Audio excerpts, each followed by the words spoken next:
Ces derniers jours, Israël a donné plus de détails sur un raid mené contre une installation de production de missiles iraniens à Massaïef, en Syrie, alors même que les forces de défense israéliennes continuent de frapper les armes stratégiques laissées par le régime d'Assad. Tôt dimanche matin, des nouvelles informations ont fait état de bombardements spectaculaires à proximité d'Alep, l'un des rares endroits du pays où des systèmes de défense anti-aérienne sont encore en place. Pas très loin, juste à côté, au Liban, le Hezbollah continue de saboter l'accord sur le cessez-le-feu et de rejeter sur Israël les conséquences de ses propres actions. Quoi qu'il en soit, nous sommes à plus de la moitié du cessez-le-feu de 60 jours et le Hezbollah a été massivement affaibli. Néanmoins, il menace maintenant Israël d'une attaque massive sous prétexte d'accuser Israël de ne pas respecter l'accord.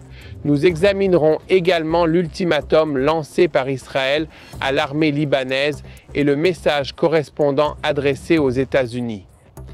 Mati Shoshani, analyste principal de TBN pour le Moyen-Orient, nous expliquera ce qui s'est passé cette semaine dans notre voisinage, le Moyen-Orient, et comment une opération commando israélienne ciblée en septembre a poussé les dirigeants des gardiens de la révolution iranienne au bord de la panique.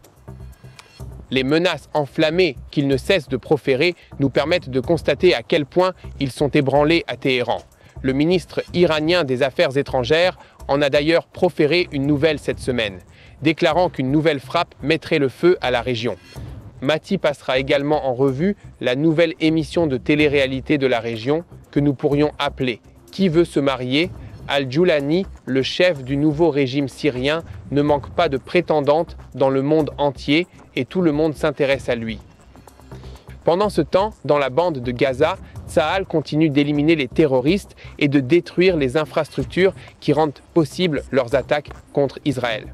Au cours des dernières 24 heures, des terroristes opérant dans le corridor humanitaire ont notamment fait l'objet d'une frappe de précision. Dans le même temps, les sirènes d'alerte rouge se sont à nouveau déclenchées dans l'enveloppe de Gaza, les communautés israéliennes entourant la bande de Gaza, lorsqu'une roquette lancée depuis le nord de Gaza a explosé au point de passage d'Erez. Cela soulève la question suivante. Comment est-il possible que le Hamas puisse encore lancer des roquettes sur Israël et pourquoi accélère-t-il le rythme en ce moment? Continuons à Gaza où le Hamas a publié au cours du week-end une vidéo d'une soldate observatrice de 19 ans, Liri Elbag, qui a été enlevée. Elle semble avoir été filmée le 1er janvier et donne le premier signe de vie à sa famille depuis qu'elle a été enlevée.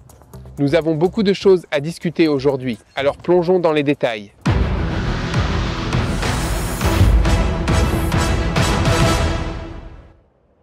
Je m'appelle Yair Pinto et je vous présente le reportage de Boots on the Ground sur ce qui se passe en Israël au 456e jour de la guerre contre le Hamas, le Hezbollah, les Houthis au Yémen et toutes les milices chiites en Irak et en Syrie qui opèrent toutes sous le parrainage du corps des gardiens de la révolution iranienne qui est à la tête de l'axe du mal au Proche-Orient. Avant de commencer, je voudrais vous inviter à nous soutenir en cliquant sur le bouton d'abonnement si vous ne l'avez pas encore fait. Et si vous le pouvez, faites un don en cliquant sur le bouton « Faire un don » sur YouTube ou en visitant le site tbnfr.org. Chaque euro que vous donnez sera investi dans la diffusion de la vérité en provenance d'Israël. Nous commençons notre reportage au Liban où, jeudi soir, l'armée de l'air israélienne a frappé des lance-roquettes à moyenne portée du Hezbollah. Un communiqué de l'unité du porte-parole de Tsahal indique que les avions de combat de l'armée de l'air israélienne ont attaqué et détruit, sous la direction des services de renseignement du Hamas, des lance-roquettes de moyenne portée utilisées par l'organisation terroriste du Hezbollah sur le site militaire de l'organisation. Le porte-parole de l'armée israélienne a ajouté que, dans le cadre de l'application des accords entre Israël et le Liban, une demande avait été envoyée à l'armée libanaise avant l'attaque pour qu'elle neutralise les lanceurs qui constituent une menace pour le front intérieur israélien et pour nos forces. Les lanceurs n'ont été attaqués que lorsque l'armée libanaise n'a pas donné suite à cette demande. Tsahal continue d'agir afin d'éliminer toute menace pour l'État d'Israël, conformément à l'accord de cessez-le-feu. Par ailleurs, on a appris jeudi qu'un avion iranien avait atterri à l'aéroport international de Beyrouth, transportant des fonds destinés au Hezbollah, mais qu'il avait été retenu par les autorités locales. Plus tard dans la soirée, des informations ont fait état d'importantes frappes contre des usines de défense à Alep, la province la plus peuplée de Syrie. Les images de ces frappes semblaient inhabituelles par rapport à celles des dernières semaines. Les médias d'État syriens, qui ont continué à fonctionner sous la nouvelle direction du nouveau régime au pouvoir en Syrie, ont fait état des frappes israéliennes, mais n'ont pas fourni de détails à leur sujet. Toutefois, un habitant d'El Safira a déclaré à l'AFP qu'elles avaient touché des usines de défense. 5 frappes ont été très fortes. Elles ont fait trembler le sol. Ce sont les frappes les plus fortes que j'ai jamais entendues. Ici, à TBN francophone, nous vous tiendrons informés des derniers développements liés à cette histoire. Nous vous demandons de nous aider en partageant nos vidéos sur YouTube et en nous suivant sur les réseaux sociaux.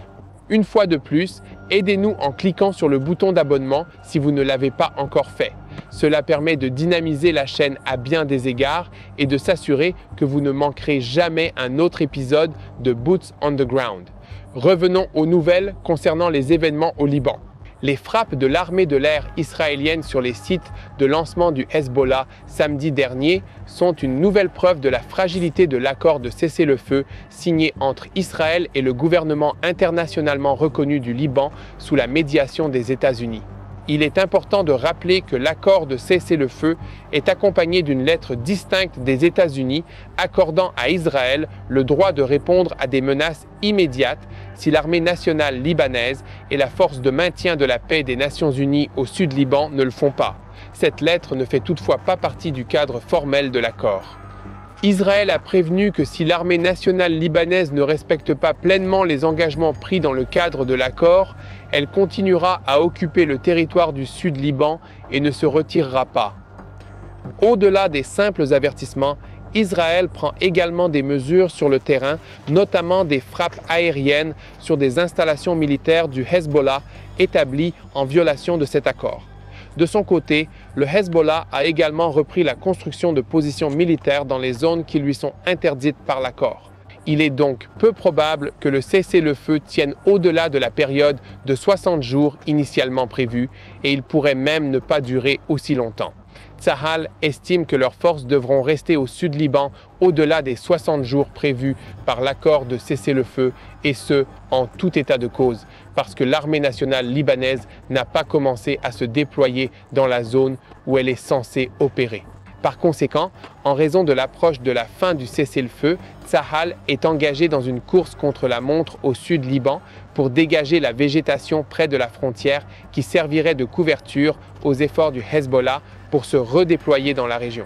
L'objectif est de créer une zone tampon ouverte permettant à Tsahal d'observer en profondeur le territoire libanais sans obstruction. Ces derniers jours, les 2 divisions opérant au Liban et le long de la frontière nord, la division 91 et la division 146, se sont également efforcées de mettre au jour les armes restantes que le Hezbollah avait laissées derrière lui. La plupart des armes trouvées ont été placées dans des vergers et d'autres zones agricoles, ainsi que dans des forêts naturelles et des zones de pâturage pour différents types de bétail. Ces zones sont d'une importance vitale pour l'économie locale, mais le Hezbollah les a utilisées à des fins militaires, ce qui a obligé Tsahal à les nettoyer. Sous le couvert de cette végétation, les terroristes pouvaient sortir de leur position de tir pour tirer des roquettes, y compris des armes lourdes et des missiles anti-chars. C'est dans ce contexte que le secrétaire général par intérim du Hezbollah, Naïm Qassem, a publié samedi soir une déclaration sur la fin prochaine de la période de cessez-le-feu au Liban. Il a déclaré que la patience du Hezbollah à l'égard de l'habitude israélienne d'infliger à l'organisation terroriste une défaite stratégique après l'autre pourrait bientôt s'épuiser. Il a prévenu qu'il n'y avait pas, selon lui, de limite titanesque à l'action de la résistance. Notre patience est liée au bon moment pour affronter l'ennemi. Il a également noté que l'accord ne concernait que les zones situées au sud du fleuve Litanie. L'État libanais est responsable, avec les Arabes, de contenir Israël et de mettre en œuvre l'accord. Cette étrange déclaration s'est accompagnée d'indications selon lesquelles le Hezbollah pourrait tenter de lancer une nouvelle offensive pour se venger de ce qu'Israël lui a fait subir. On ne sait pas exactement à quoi pourrait ressembler une telle attaque. étant donné que les capacités offensives du Hezbollah ont été disséminées au cours des derniers mois. Mais c'est ce qu'ils disent, et Israël n'a pas d'autre choix que de prêter une attention particulière à ces déclarations. Ici, à TBN francophone, nous continuerons à suivre ces développements pour vous tenir informés. Avant de passer à ce qui se passe cette semaine dans notre voisinage avec Mati Shoshani, analyste principal de TBN pour le Moyen-Orient, je voudrais vous rappeler que plus tard dans ce reportage, nous aurons des nouvelles des activités de Tsahal dans la bande de Gaza et de la vidéo de l'otage de Lyrie. Après les attaques de grande envergure menées par Israël contre des installations iraniennes en Syrie et les frappes israéliennes de ces derniers mois contre des installations iraniennes de fabrication de missiles, l'Iran se retrouve dans une position très vulnérable. Mati Shoshani, analyste principal de TBN Israël pour le Moyen-Orient, nous présente un aperçu de la situation du corps des gardiens de la révolution iranienne après la semaine écoulée. Mati, à vous de jouer. Merci Yair. La semaine a été très chargée dans notre voisinage moyen-oriental. La révélation par Israël d'un raid commando sur un site de production d'armes iraniennes ultra secret à Maïsaf, en Syrie, en septembre dernier, a révélé au grand jour la faiblesse de la stratégie régionale du corps des gardiens de la révolution iranienne. En moins de 3 heures, un plan sur lequel le CGRI travaillait depuis 7 ans a été réduit en cendres. Ce plan visait à fabriquer des missiles de précision capables de parcourir plus de 300 km pour atteindre une cible avec une grande précision. Dans la nuit du 8 au 9 septembre de l'année dernière, les troupes d'élite de l'unité Shaldag de l'armée de l'air ont effectué un raid sur l'installation située à plus de 200 km de la frontière israélienne et l'ont entièrement détruite. L'opération a été baptisée Rabot Hadrarim, ce qui signifie plusieurs chemins, et elle a été le point culminant des préparatifs effectués par l'ensemble de la communauté du renseignement au cours de la dernière décennie. Cette usine était censée être l'une des installations stratégiques qui changerait la donne dans la guerre de l'axe chiite dirigée par l'Iran et comprenant également le régime Assad en Syrie ainsi que le Hezbollah contre Israël. Il a été construit en sous-sol pour le protéger des frappes aériennes, mais en fin de compte, cela ne les a pas aidés. L'armée de l'air israélienne ne se contente pas de larguer des bombes et de tirer des missiles, elle achemine également des commandos par hélicoptère et c'est ainsi qu'elle a attaqué cette cible particulière. Les commandos de Shaldag ont rapidement maîtrisé les gardes, pénétré dans l'installation et localisé les principaux scientifiques responsables des travaux effectués dans l'usine, ainsi que les matériaux et équipements classifiés essentiels à son fonctionnement. À ces personnes, ce matériel et ces informations étaient nécessaires pour planifier les futures opérations contre l'axe iranien dans cette région. Après avoir sorti tout ce que nous devions garder, plus de 300 kg d'explosifs ont été apportés dans les installations souterraines et placés sur les lignes de production, parfois juste à côté de missiles presque terminés et d'autres matériaux explosifs qui se trouvaient sur le site. On estime que près d'1 tonne de matières explosives se trouvait dans l'usine à ce moment-là, destinées à être placées dans des missiles dont le seul but était d'envoyer une ogive explosive en Israël. Et au lieu de cela, après que les commandos israéliens se soient extraits de l'usine, ils ont fait exploser leur propre charge explosive, ce qui a déclenché les explosifs à l'intérieur de l'usine, créant une explosion souterraine qui ressemblait à un tremblement de terre local. Comme nous l'avons déjà dit sur cette chaîne, si quelqu'un était venu à Hollywood avec une histoire sur ce raid, on lui aurait probablement dit qu'il était trop irréaliste pour en faire un film. Pourtant, c'est bien ce qui s'est passé. D'autres détails concernant le raid ont été rendus publics ces derniers jours, notamment la nature de l'équipement spécialisé à l'intérieur de l'usine. Il ne s'agissait pas d'une simple chaîne de montage. Il y avait des machines qui mélangèrent les composants dans les quantités précises nécessaires pour obtenir les carburants à haut indice d'octane dont ont besoin les fusées de précision. Ces machines étaient très coûteuses et les techniciens formés à leur utilisation avaient besoin de plusieurs années de formation pour être prêts à faire leur travail. Le remplacement des machines et des techniciens sera très difficile et coûteux pour le CGRI si tant est qu'il y parvienne. À ce propos, il est important de souligner qu'après ce raid, l'Iran ne disposait plus que de 12 mélangeurs et d'une usine de production capable de fabriquer les composants nécessaires au combustible des fusées. Cette installation a ensuite été frappée par des missiles israéliens lancés par avion le 26 octobre, dans le cadre des représailles contre l'Iran après l'attaque de missiles balistiques contre Israël au début du mois. Le combustible produit par ces usines était destiné à alimenter les missiles balistiques iraniens Raïbar et Qassim, comme ceux que l'Iran a tirés lors de l'attaque précédente. Selon les estimations des services de renseignement, l'Iran a utilisé une grande partie du carburant dont il disposait pour ses frappes, et l'impossibilité d'en produire davantage signifie que sa capacité à lancer de nouvelles frappes est très limitée. Les communications électroniques interceptées entre les officiers et les responsables du CGRI en Iran, ainsi que dans toute la région, indiquent qu'ils sont très préoccupés par cette évolution, car elle supprime un pilier essentiel de leur stratégie régionale visant à menacer Israël et à dominer leurs voisins arabes sunnites. Le ministre iranien des Affaires étrangères, Abbas Araghchi, haut responsable du CGRI, a fait passer un message lors d'une interview accordée samedi à la chaîne de télévision chinoise CCTV. Il a déclaré que son pays était tout à fait prêt à repousser une nouvelle attaque israélienne et a averti qu'une telle action entraînerait une guerre généralisée dans toute la région. Le ministre iranien a également abordé la question nucléaire, soulignant que son pays est prêt à reprendre les négociations sur son programme nucléaire.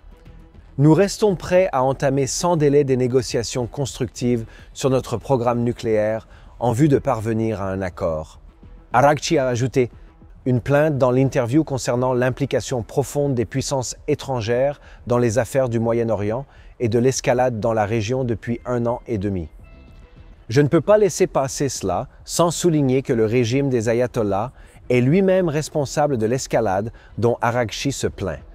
C'est ce régime et le corps des gardiens de la révolution islamique qui appliquent les politiques du régime qui ont permis, voire ordonné, le massacre du 7 octobre en Israël par le Hamas, qui a été le premier d'une série d'événements d'escalade. C'est également ce régime qui, depuis des années, dit vouloir se battre avec Israël et qui a investi des milliards de dollars dans la construction de proxys terroristes dans leur infâme cercle de feu autour d'Israël pour le mener à bien. Aujourd'hui, la guerre qu'ils ont toujours dit vouloir mener a finalement eu lieu, mais ils ne l'ont pas gagnée comme ils le pensaient. Ils se plaignent donc de la façon dont la guerre s'est déroulée et accusent les puissances extérieures d'en être responsables. Je n'ai aucune sympathie pour eux et j'espère que personne d'autre n'en aura non plus. J'espère que les Chinois sont assez intelligents pour comprendre que soutenir l'Iran est une proposition perdante, mais seul l'avenir nous le dira. Quoi qu'il en soit, l'attaque israélienne contre l'Iran à la fin du mois d'octobre, sous le nom de code Opération Yemei Tchouva, jour de repentance, s'est soldée par la destruction d'une vingtaine de cibles. L'armée israélienne a précisé que ces cibles comprenaient des objectifs militaires qui constituaient une menace pour Israël, ainsi qu'un réseau de missiles solaires destinés à restreindre la liberté d'action de l'armée de l'air. Si d'autres frappes s'avèrent nécessaires, le dispositif de défense aérienne ne sera pas en place pour les arrêter. Pendant ce temps, l'évolution de la situation en Syrie continue de modifier l'équilibre des forces au Moyen-Orient. Le Parlement turc a annoncé qu'il avait formulé un plan économique sans précédent sous la direction du président Erdogan, dans lequel plus de 14 milliards de dollars seront investis dans le développement du district kurde dans le nord de la Syrie et le sud de la Turquie.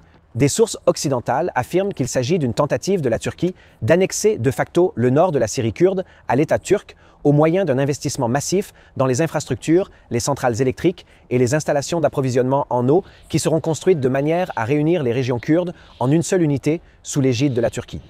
En outre, tant en Turquie qu'en Syrie, beaucoup considèrent ce plan comme une tentative d'acheter le calme des Kurdes, tandis qu'Erdogan tente de consolider son contrôle et son influence sur la nouvelle Syrie. Entre-temps, près d'un mois après la fuite précipitée de Bachar el-Assad de Syrie, le nouveau régime de Damas fait face à de nombreux défis externes et internes. Il se prépare également à une conférence de dialogue national au cours de laquelle il espère former un nouveau gouvernement et une nouvelle constitution et unifier toute la société syrienne sous son égide. L'opposition à Assad, comme nous le savons, était composée d'une variété de groupes, y compris des groupes djihadistes islamiques. Le chef de Hayth Tahrir al-Sham, HTS, al-Jolani ou Ahmed al-Shara, son nouveau nom, c'est qu'il doit présenter une image propre à l'Occident s'il veut obtenir la légitimité de son pouvoir et des investissements pour reconstruire l'économie et l'infrastructure de la Syrie. Pourtant, son passé au sein d'Al-Qaïda éclipse encore toutes ses promesses d'un avenir plus pacifique. La Russie, qui, avec l'Iran, a maintenu le régime d'Assad à flot pendant des années et est directement responsable de la mort de centaines de milliers de civils syriens, tentent également de courtiser le nouveau régime et de marcher sur une corde raide. Les nouveaux dirigeants syriens ont besoin d'argent pour reconstruire et ils ne peuvent ni ne veulent compter sur l'aide de la Russie et de l'Iran. Ils ne peuvent pas non plus compter sur les autres grandes sources de revenus dont disposait Assad, à savoir le commerce du Captagon et d'autres stupéfiants. Malheureusement, la Syrie ne produit ni n'exporte grand-chose d'autre ces jours-ci, ce qui place le nouveau régime dans une position très difficile. Plusieurs pays en sont conscients.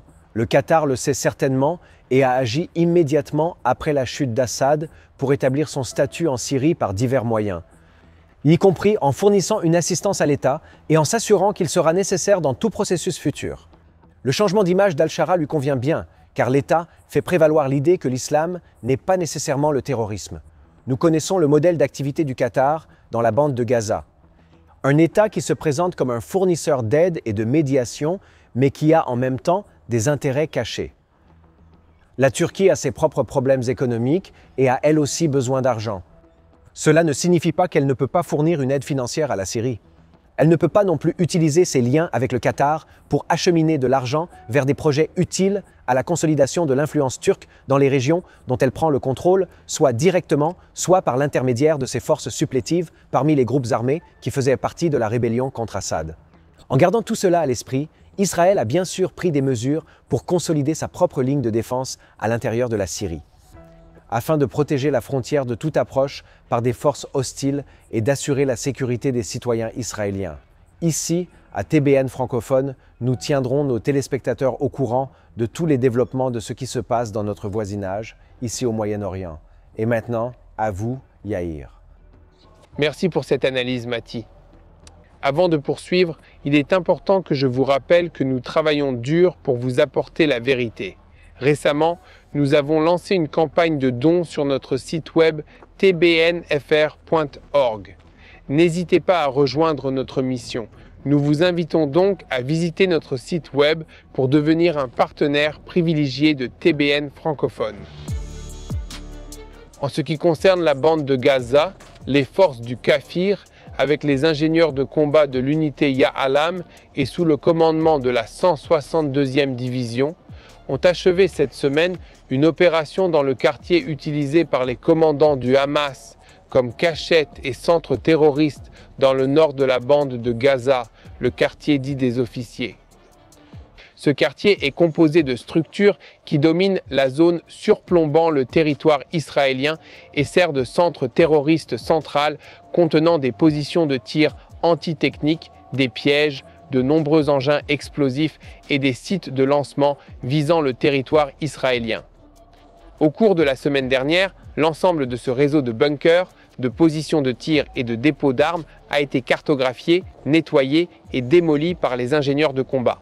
Dans la nuit de samedi à dimanche, Tsahal a mené une frappe ciblée basée sur des indicateurs de renseignement contre des terroristes armés du Hamas sur la route de Salah ad-Din dans le sud de la bande de Gaza. Le Hamas utilise ces routes pour voler des cargaisons d'aide humanitaire destinées à la population civile de Gaza. Cependant, la frappe a eu lieu à l'écart des mouvements des camions d'aide et n'a pas eu d'impact sur le flux continu de l'aide humanitaire dans la bande de Gaza. Dans le nord de la bande de Gaza, la destruction s'étend à perte de vue. Depuis des mois, les forces de Tsahal manœuvrent dans la zone de Jabalia pour la 3e fois depuis le début de la guerre, après que les terroristes du Hamas y soient retournés à plusieurs reprises pour tenter de reconstruire leur infrastructure de terreur. Cependant, près de 15 mois se sont écoulés depuis le début de la guerre et, ces derniers jours, le Hamas a fait savoir à tout le monde qu'il n'était pas encore prêt à abandonner. Depuis une semaine et demie en particulier, chaque jour, il a réussi à lancer une roquette ou un petit nombre de roquettes sur Israël.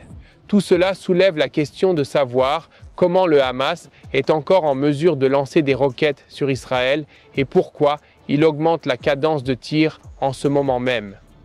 La réponse, selon les estimations israéliennes, est que le Hamas dispose encore de quelques dizaines ou centaines de roquettes tout au plus. Et tant que les voies d'approvisionnement vers la bande de Gaza, les voies de contrebande passant par le corridor de Philadelphie et le point de passage de Rafah sont fermées, chaque roquette tirée par le Hamas est une roquette de moins dans son arsenal. Le Hamas tente manifestement d'utiliser les tirs de roquettes comme un autre moyen de pression sur l'opinion publique israélienne dans le cadre des négociations en cours en vue d'un accord de cessez-le-feu. Toutefois, son principal moyen de pression sur Israël reste les otages qu'il continue de détenir dans la bande de Gaza. Enlevé le 7 octobre et détenu dans des conditions inhumaines depuis plus d'un an, une vidéo déchirante a été publiée hier montrant la captivité de la soldate observatrice Liri Elbag, enlevée le 7 octobre 2023 à l'avant-poste de Nahal Oz et détenue depuis plus de 400 jours par le Hamas. Cela fait sans aucun doute partie de la guerre psychologique visant l'opinion publique et le gouvernement. D'autre part, cette vidéo est aussi un signe pour la famille de Liri qu'elle est toujours en vie. C'est le premier signe de ce type qu'ils reçoivent depuis le 7 octobre. Nous ne diffuserons pas la vidéo, mais nous décrirons ce qui s'est passé dans le clip, qui semble avoir été filmé le 1er janvier 2025. Elbag, 19 ans, est vue assise dans ce qui semble être un uniforme, s'adressant à la caméra tout en sanglotant de façon incontrôlée. Selon les responsables de la défense, la publication de la vidéo est une continuation de la pression que le Hamas tente d'exercer sur les dirigeants politiques afin de faire avancer l'ébauche d'un accord sur les otages. Ils ont ajouté que les vidéos sont publiées tous les samedis pour intensifier la pression publique. Ils ont également indiqué qu'ils examinaient la vidéo et essayaient d'en savoir plus sur l'état de santé d'Elbag. La famille d'Elbag a déclaré « Ce n'est pas la Liri que nous connaissons, c'est l'ombre de Liri ». Bien qu'il s'agisse d'un signe de vie de sa part, ce n'est pas la vidéo pour laquelle nous avons prié, et ce n'est certainement pas une police d'assurance. Liri, qui est toujours si forte, apparaît brisée et écrasée, prononçant des mots qu'elle a été forcée de dire et transmettant de nombreux messages autres que celui du pessimisme et de la survie. Ici, à TBN francophone, nous affirmons qu'il est important de prier pour Liri et tous les autres otages. Je veux que vous connaissiez Liri afin que vous puissiez concentrer vos prières sur sa santé et son retour rapide en Israël. C'est une grande voyageuse qui a l'habitude de documenter ses voyages dans le monde entier. Sa destination de rêve était le Japon et elle prévoyait d'étudier la décoration d'intérieur à Paris après son service dans l'armée israélienne. Sa famille a publié une photo de la pièce dans laquelle elle était détenue avec d'autres otages. Tsahal a atteint cette pièce qui contenait des jouets, une armoire rose et des vêtements d'enfants et ils y ont découvert des taches de sang contenant l'ADN des otages. Continuez à prier pour Israël, priez pour les soldats de Tsahal qui défendent ce pays. Et surtout, unissez-vous dans la prière pour la paix à Jérusalem et ensemble nous gagnerons cette guerre.